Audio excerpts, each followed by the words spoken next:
In this video, I'm going to show you how to add logo in Gamma app. Now, the first thing you want to do here inside Gamma, of course, you want to sign into your account or create one if you don't have one yet.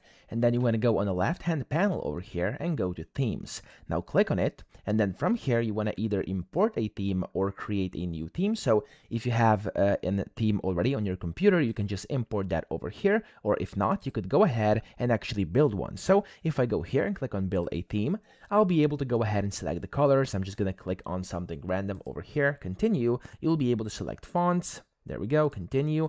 And then over here, you can also select your design, for which I'm going to do, for example, sharp right now. Press continue again.